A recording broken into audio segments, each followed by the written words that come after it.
You feel lightheaded, your stomach is in knots, your heart races, your palms sweat, and you can barely sleep. The early stages of falling in love look and feel exactly like a severe physical illness. But this physiological chaos isn't random. Psychologists point to a concept called the love map. This is an internal blueprint formed by your early childhood experiences that encodes the specific faces, voices, and temperaments that signal safety or excitement to your nervous system. We like to believe we just happen to bump into someone who is our type. In reality, your brain rapidly scans a room, running potential partners against this unconscious love map until it finds a statistical match. The pull feels entirely intuitive, but it is heavily calculated. Once that match is locked in, the brain pulls the trigger on a massive chemical response, sparking the honeymoon phase. But because this reaction operates at a physiological extreme, the human body is biologically incapable of maintaining it forever. Eventually, the high wears off. To survive the inevitable crash when the spark fades, we have to look closely at what this chemical cocktail is actually doing to your mind. When neuroscientists put recently infatuated people into fMRI machines, they noticed something highly specific. The subject's neural reward centers lit up in the exact same pattern as patients using cocaine. Functionally, a brain deeply in love is indistinguishable from a brain in the grips of a clinical addiction. This chart models the neurochemical response to a new partner. Two lines surge, dopamine and norepinephrine, creating intense cravings and boundless energy. Simultaneously, a third line, serotonin, plummets. This severe drop triggers obsessive, OCD-like thought loops entirely focused on your partner. Looking at this chemical math, early love is clearly not a rational emotion. It is a temporary, involuntary biological drive, engineered by evolution to force two humans to attach. And looking at this axial brain scan, we can see exactly how forceful that drive is. The brightly lit areas show reward centers firing, but the darker, deactivated zones are just as important.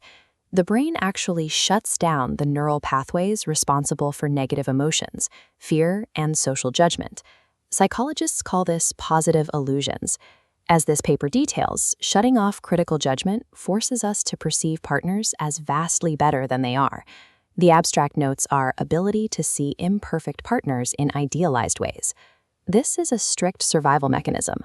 By filtering out reality, the brain allows us to ignore glaring red flags and deep relationship flaws so the bond can take root. But after 12 to 24 months, the brain builds a dopamine tolerance. The serotonin normalizes, the biological blindness wears off, and the chemical high crashes. Suddenly, your partner's true flaws become entirely visible. This exact moment, when the illusions shatter, is the crossroads where a relationship either evolves into something lasting or dies. Surviving this tolerance crash requires a biological pivot. You have to swap the frantic, fading dopamine high for a stabilizing hormone called oxytocin.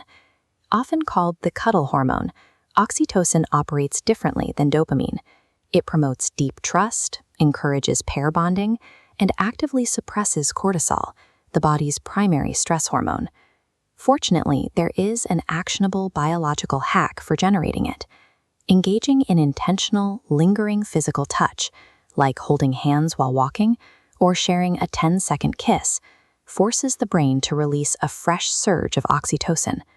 Conscious physical touch acts as a biological bridge. It carries couples safely across the hazardous gap left behind by fading infatuation. But hormones alone will not solve everything. To manage the newly visible flaws in your partner, you have to actively engage the prefrontal cortex, the brain's logical brake system. Psychologists often point to dialectical behavior therapy, or DBT, as the ultimate psychological toolkit for navigating the conflicts that inevitably arise after the honeymoon phase ends. DBT relies on a communication framework modeled in this diagram called Dear Man. It guides couples through difficult conversations, describe the facts, express feelings, assert needs, reinforce outcomes, stay mindful, appear confident, and negotiate. By separating what to say, the dear, from how to say it, the man, this structured approach prevents the brain from reverting to defensive, relationship-destroying habits like shutting down or lashing out. Infatuation happens to you, but lasting love requires work. It is a deliberate choice to use your biology and your behavior to build a reality that outlasts the illusion.